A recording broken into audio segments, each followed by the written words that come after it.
Now let's get into some of the history of beauty standards. And again, this will be another thing that will help you see the relativity of beauty standards.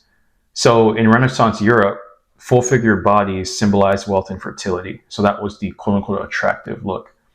In the 1920s, the flapper era promoted slim, androgynous bodies. In the 2000s, the ultra thin heroin chic look was popular. In the late 2000s and 2010s, it was the curvy body, and then nowadays in the 2020s, it's the Ozempic look, so to speak, related to celebrity culture. And this is more so pertaining to women's beauty standards. I'll get into men's beauty standards later in this video. And culturally speaking, let's talk about those differences.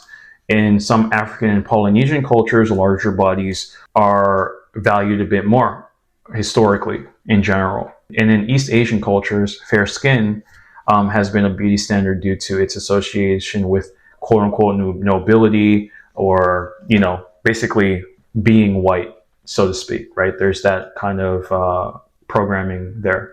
The thing about, this obsession with lighter skin, it's rooted in colonialism. It's rooted in European expansion, taking up different territories where the European people were, viewed as a status symbol, where they had the power, and they created these rules and they created these regulations.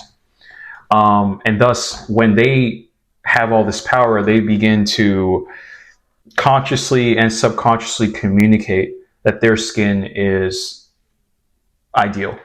And thus people that see this in these various countries that have been taken over, they start to internalize shame about themselves, and they start to adopt the idea that white skin is ideal. And thus this becomes this internalized kind of racism and internalized shame. Is it objectively true that one race is better than the other race? No. That's the thing about humans.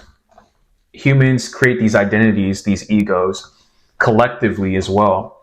And they come to certain conclusions about how the world works based off what serves them best, especially if they have strong determination to succeed, to gain the most resources, and to be viewed a certain way. If we look at wars throughout the past, oftentimes the winning country or the winning group that won the war starts to indoctrinate the territory they've overtaken and start to spread their messaging